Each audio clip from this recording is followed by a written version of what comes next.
Hey guys, it's me again, Connie, from Gliding Through Blindness, and I hope I'm holding my glasses the right distance away from me. Recently when I checked, it said you could only see my nose and chin or whatever. It's just such a weird concept for somebody who's blind when your intuition is the closer you hold something to another thing, the better you can see it, but that's not the case. In order to see like more of it, which I guess makes sense, you kind of have to hold things further away. Um, But anyway, be sure to check out the recent video I did with a clip from the Double Tap podcast where they were talking about people who may not do things in the same way as you or may not be as capable or feel as comfortable, and that's okay, even though, of course, we can encourage them to learn and just that there's nothing that should hold us back from what we want to do, but we all just have different talents and different skills, and sometimes things are more challenging, and that's okay. And I just thought it was a really insightful um, thing for us to all think about. But today we're going to be talking about the future and the near term future. I mean, these are stuff that is being worked on right now and that will be available like in the next year or the next few months or whatever, and it's just so exciting. um and so there's going to be things shown on the screen because I'm going to show you some video clips, but unfortunately they're not going to be described as such, like what's going on. So the footage that is on the screen, although it's very useful and interesting, is mainly going to be for the benefit of my sighted viewers, but there is going to be commentary that talks in general terms as to what you're talking about, or there as to what's going on, so you'll like know, but you just won't know specifics unless you like pause the video or whatever and ask your glasses or ask Be My AI or something to describe what's going on or whatever. But you'll still just have a general sense. So we're going to start out looking at a Tesla driving in the snow in a more rural area that's not like all the AI has to make a lot of decisions in the car as to like where the roads are and what to do and everything. It's not like a really built up area.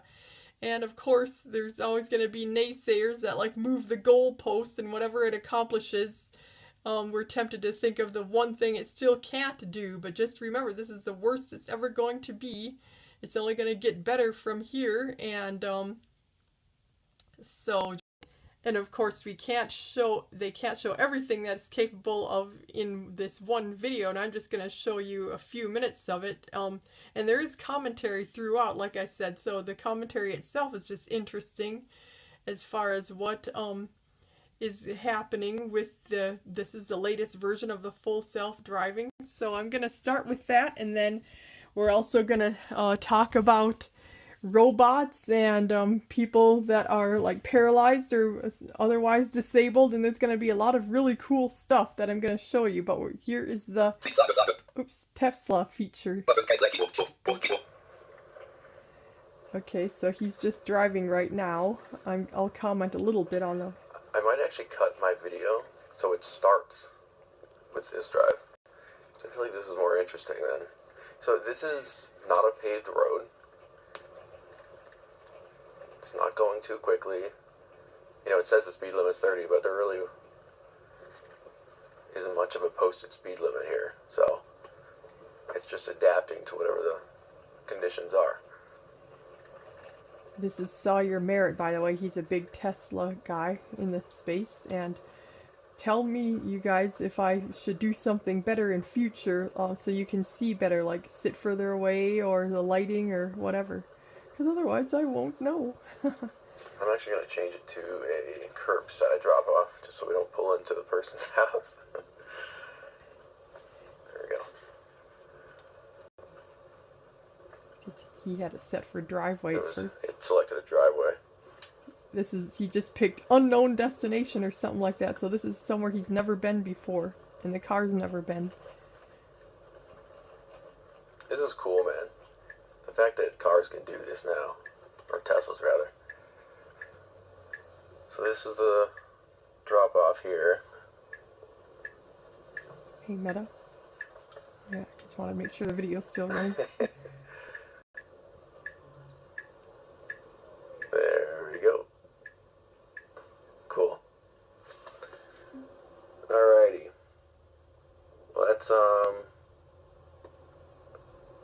Let's kind of go back. Maybe let's go here. Actually, wait, let me go a little farther. To an unknown location. So he's just telling he's not driving it or anything. It says I'm navigating without connectivity.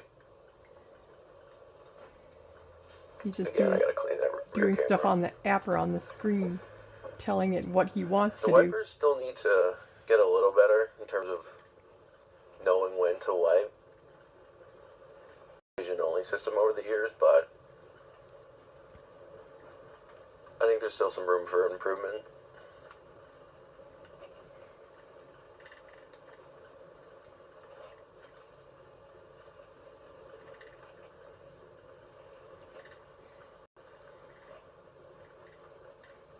So this would be a good place to pause and see what actually is, if you want more description. I might cut out some of these silences too.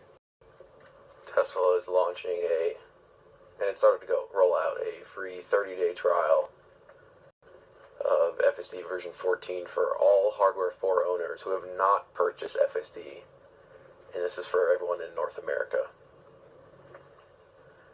Or all Tesla owners, rather, which is an estimated over 1.5 million people that are Hardware 4 Tesla owners that have not purchased FSD. So, and they're going to have it, through Thanksgiving, Black Friday, and up until Christmas, maybe even beyond that, actually. It could be longer than 30 days, actually. And this is great because FSD version 14 is so good, and the capabilities are pretty mind-blowing, and most people have just never even tried FSD, let alone version 14. And so if you're going from never having tried FSD to trying the latest version of V14, your mind's going to be pretty blown, most likely. FSD stands for full self-driving. I mean, this is incredible. It's handling the conditions really well. But it's great, to get more people trying FSD. It's free for Tesla, so why not? And if I were Tesla, I would consider tossing Hardware 3 owners a bone a little bit and just give them a free trial, of version, was it 12.6 point something? Because why not?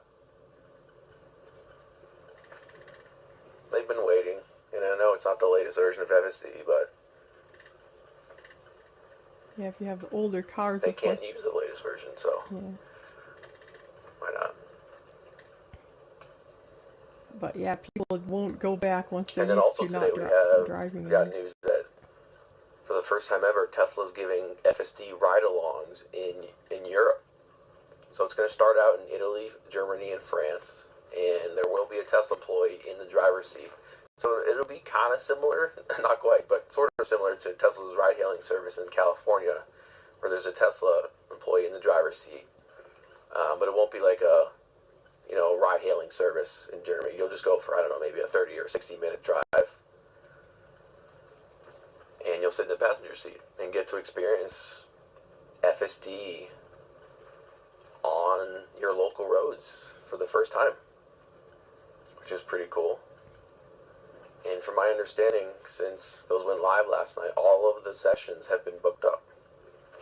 So there's high demand for it, because Europeans have been waiting a long time for FSD to be approved, and it hasn't quite yet. So any chance that they can get to try this next gen. Yeah, I'm honestly surprised it's going to be in Europe. I didn't think that'd be happening this slowing quickly. Down here correctly. Man, it's just doing this so nicely.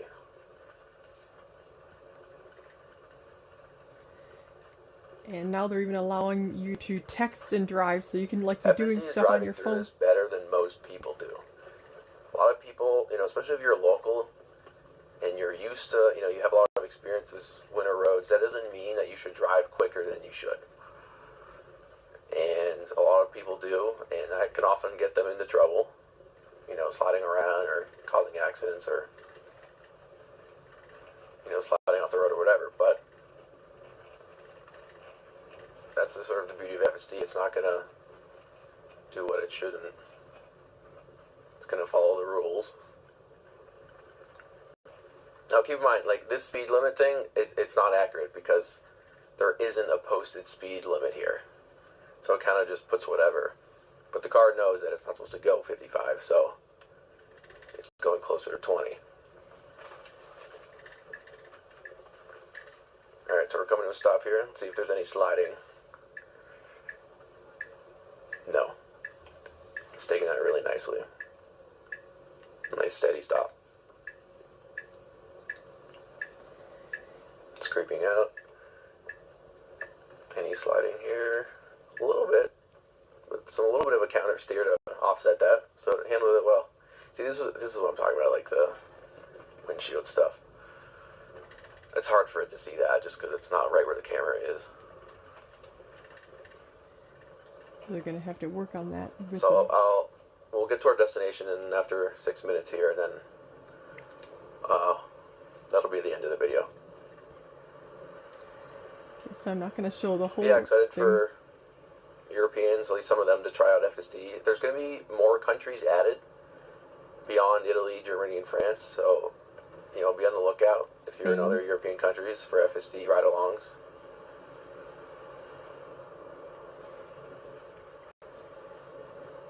And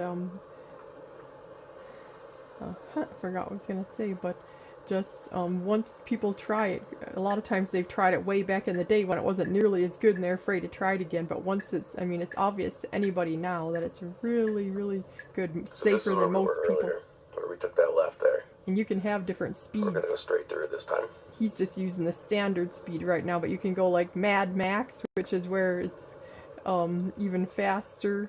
And I've never been in this area, so cautious. This is new to me as well as to FSD.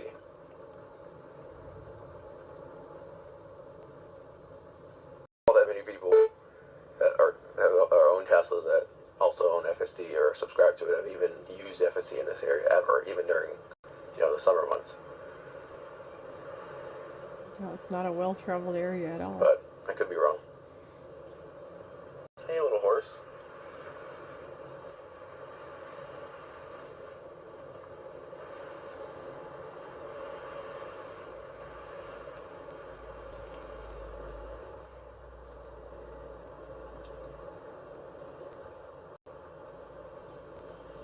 Version 14.3 is not super far off, and that's supposed to bring sentience to FSD. It's supposed to bring reasoning and enhanced parking capabilities, and I think also banish, so you'll be able to get out of your car at the store, for example, and it'll go park itself with no one in the car, theoretically. So curious to see how that is. That'll be fun.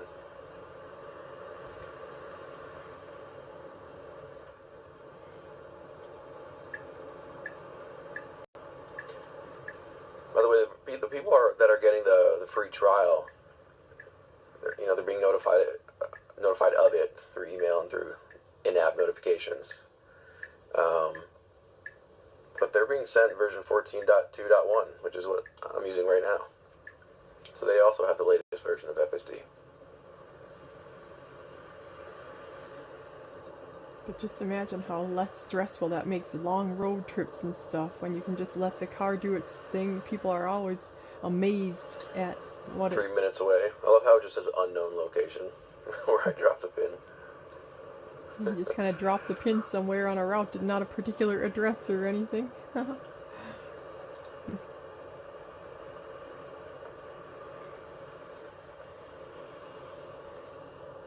So yeah, I think that's what I wanted to mainly show you. At some point in the future, I'll probably try on this one. Mad Max on a snowy road, but to be honest, it's not really necessary. Like, no one needs to be going quickly to their destination in those type of snowy conditions. The roads are better here, but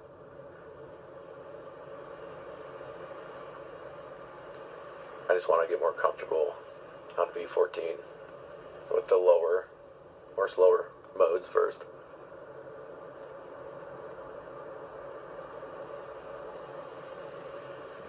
Okay, so the next clip. Honestly, shout out to the Tesla AI team. They were working on Thanksgiving. They were working up here on the destination in the unknown location. And yeah, thank you all for riding along. This was the first snow drive for me on version 14. It was fun. FSD handled it really well. No complaints whatsoever. I'm gonna wipe the... Oh, actually I'm gonna select the curbside because we're not in a parking lot. It might keep going because I selected that too late. I guess we'll just see what it does.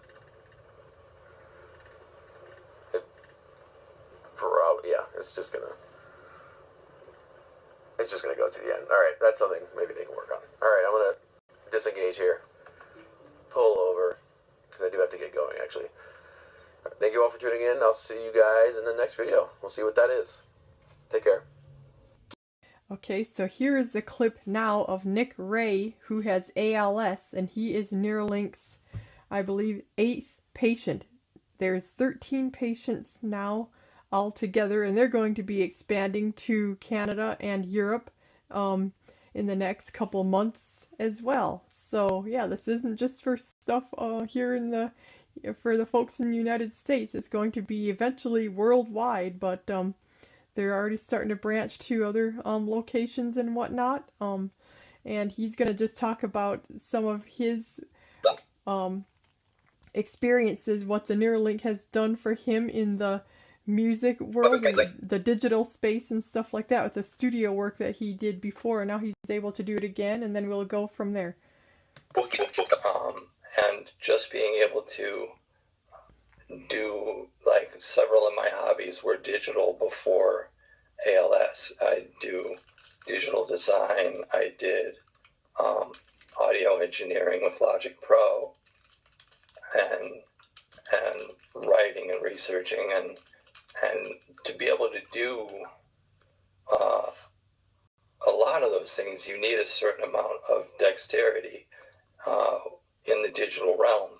If you're going to be modifying photographs, or if you're going to be altering, the levels on a mix that you're working on, you need to be able to kind of fine tune those things. And if you can't, it makes those things not really an option. Like if you're working the faders on a mixing board and you have to move them by 25% increments, you're not mixing music. That's just not a thing. So having the ability to slide the fader to exactly where I want it again it's like getting hands back. I can't do anything with my digital hands in the real world, but on a laptop, I am just as fast as I ever was navigating my workspace. So that has been really rewarding. Was there anything kind of unexpected that you were like, oh, I can do that now? I didn't even think that was going to be possible before. Or were you were probably pretty aware? They probably went over it. But yeah, I was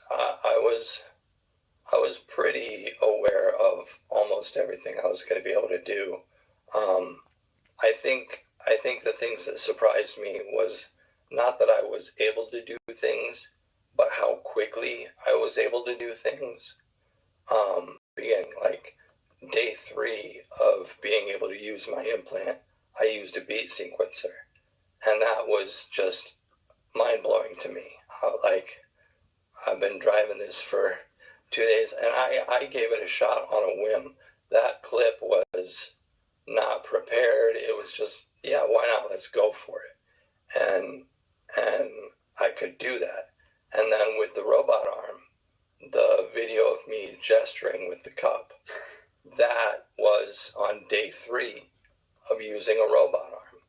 So the speed with which I have been able to, use the device proficiently, or at least, it feels like I'm at intermediate out the box instead of beginner, which is just incredible. Yeah, so on the robot arm, we got to take a mini deep dive into that. What was that like to just, it's just like, I mean, you're a sci-fi fan too, just what was that like, just controlling that with your brain? It was completely surreal. It took a little while, because a lot of the time, the way that they're decoding the signal, think about moving your arm up, think about moving your arm down. And so that's a lot of how you learn to make the robot move. But by the middle of day 3, it was not so much think about moving it up, think about moving it down. It was reach for a cylinder, pick it up and drop it. Reach for a cylinder, pick it up and drop it. And when it becomes intention, there are definitely joints on the Canova that are trickier than others, but once you're very used to it, it really was just like moving an arm. It was like when I'm gesturing with that cup, I'm not thinking forward, backward, up, down. I'm literally, like when I was sitting there, it was the same thing you think when you're giving a speech at a wedding. You stand there with your glass, you gesture with it subtly. That was exactly what was going through my mind. Just gesturing. I wasn't thinking up, down, left, right, forward, backward at all. And the latency is so low that it just feels like it's a part of you. And it is. So yeah, he said it's surreal. I cut off the last word there, but just imagine what that gives back to a person, like to be able to feed themselves with a spoon and not have to think of all the technical, like how exactly am I going to manipulate this arm to get it to my mouth or whatever. He can just basically think, I want to bring the spoon toward me or whatever, and then it does it. And yeah, so I really should have started with this video because it's so important, just what it gives back to someone. Like, but I guess I was thinking of like immediately we'll probably see these cars, the self-driving cars, before the robot arm and things like that is widespread, because Nick said that he isn't able to take it home with him yet. He wishes he could, but they have to get like FDA approval and everything. But so it has to be like in a supervised environment right now. But just the progress that is being made already. And so for the last clip, we're going to do a little thing about this robot that's made for the home environment. And this is from Herbert's channel. The channel I just showed you was Tesla Owners of Silicon Valley, and it was from several months ago, so actually maybe by now he does have it in his home. But this is the guy you just heard was the guy that was operated on, given his Neuralink on the same day as Audrey. And you may remember that I interviewed Audrey recently. She's a quadriplegic, and she talked about Nick on her interview, so that was so cool too. I'm sure I'll talk to her again too and actually show you some of her drawings and how she's able to do her drawings and everything with like her art expression she wasn't ever able to do since her accident. And yeah, it's just remarkable. So anyway, this is now going to be the robot that's in development right now. A company called Sunday Robotics, great name. They came out of nowhere, felt like, and they seem to have caused a stir because of their new way of training robots. So Tony Zhao, he said, today we present a step change in robotic AI, introducing Act 1, a frontier robot foundation model trained on zero robot data, ultra long horizon tasks, zero shot generalization, advanced dexterity, and the bot looks like this. So they decided, I think, you tell me if I'm wrong, they said, what we're really building is not the form factor. What matters more is, can you train it quickly? And can it in zero shot, meaning like once you train it once, it can actually do it right away. Yes. Tell me what we're watching here. What's the big advance? Okay, so they're not so much out of nowhere because we know Tony and we also know his other co-founder, Cheng Chi, fairly well because they've already done some groundbreaking work. Tony, when he was at Stanford with the Aloha Project. Oh my gosh, that's also them? Yes. This is the Aloha Project? Well, and Cheng with what's known as UMI. So there were like two different ways of working on it. So Tony was doing it. He was showing that with teleoperation and with very simple kind of end-of-arm tooling, you could, in a very short period of time, be able to get reasonable success rates from the robots. And you remember when that came out, that both you and I were shocked. It's like, what? Yes. With less than 100 samples? No, it's 500 tries of a teleoperation, it can get to 85% success rate. Like, let's say, pushing a chair into the under the table or pressing an elevator button. And I was like, for such a cheap project, $25,000 But it got better. Over time, they were able to do a lot of things where you had like less than 100 in there, and I think you were getting maybe 70%. And then, to get higher and higher, you needed a little bit more. That was pretty good, and they were doing remarkable things with very simple paddle grippers that I thought you couldn't do, right. like use a zipper or tie a knot. And now, what Cheng was doing is that this idea of the universal, I think it's a universal manipulation interface, where rather than having a teleoperator train something, come up with a glove that you can actually stick on someone's hand. So the person is actually grabbing it, and you're grabbing the data around their hand on their glove. So rather than them being remote, they're actually there. And so the training mechanism that they have is identical to what's on the robot. So that means you really are showing the robot what its hands are supposed to do, what it's supposed to see, what it's supposed to feel, everything. All of that is there. And then they don't care at all about the embodiment. So the whole idea is that later on, we're going to figure out how to stick it onto an arm. And so it doesn't have to be this arm. But they also think about it was more of a software play in that they were using off-the-shelf hardware. And the assumption is, well, they could just use off-the-shelf hardware as well. And they was like, you want to intertwine the two a little bit. So they found they could get much better results by controlling their own destiny, by becoming more vertically integrated and coming up with their own hardware rather than relying on a third party. They could move a lot faster that way.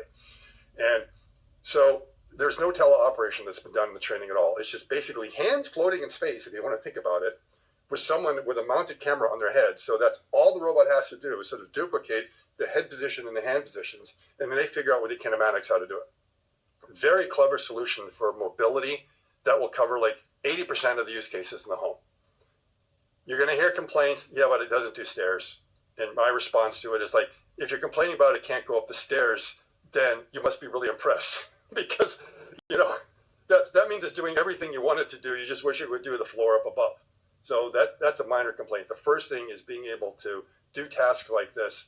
And it's rather remarkable that it's not only doing these tasks, but these are long horizon. And that's been the problem for a lot of systems is that when the task gets too long, it gets kind of confused and doesn't know what to do anymore. So long horizon planning and the training. So their real paradigm shift here, and it always has been, is this idea that the data is important and how you capture the data is better. And they don't think doing it with teleoperation is really the right way, but using these Yumi kind of hands or gloves is actually the best way. So once again, they kind of caught the attention of everyone in industry to think, okay, is this the right paradigm, or do we need to start thinking about the problem differently? But yeah, you can see the robot, even with that base, works very well. He was saying this situation here they're calling what do you call it? Like it was making a mistake. It was trying to do something with the garbage can, and then it just kept trying, and it will just keep trying until it gets it right. It's trying to find the tabs. So I assume you also have KP duty, especially after Thanksgiving dinner. Yes, I. And that when you reach down there to get the tabs, do you always get it the first time? The tabs of the garbage bags? No, the tabs for the dishwasher. The soap tabs. Okay, that's what it is. So it's doing everything. So not only is it wiping the dishes off, it's getting the soap tab before it finishes the whole job. And so it was like missed a couple of times until it finally got it. And I usually fail the first or second time too. I just slip out of my fingers. So can you just explain what's going on here? So obviously I can see zero-shot generalization. Yep. What does that mean? That means once they have trained it, it just goes. They don't have to go and do any post-processing on it. So once they run this simulation zero shot, it just works the first time without any I get the idea. So anyway, I think I'll stop it there, but it's just really interesting to see some of this stuff happening in progress because all these different competitors now are gearing up, which just makes it come to fruition a lot faster for the consumer because they all want to be the first and the best and the safest and all that. And they are all have their own ideas. They're all kind of like leading in one area. Like this particular company doesn't necessarily care about the typical humanoid factor, and that like some of the other companies are focusing more on industrial or different specialized tasks instead of more like general. And like this zero shot, what they were just talking about is how they can go into a different home then with a different kitchen setup and a different dishwasher, but it still knows the basic concept after it's been trained and whatnot. So it's just all really cool. And I hope you found that fascinating. And with that, I will bring this to a close for now. And I'll catch you again later. Be sure to like and subscribe and comment. I really appreciate it. Bye for now.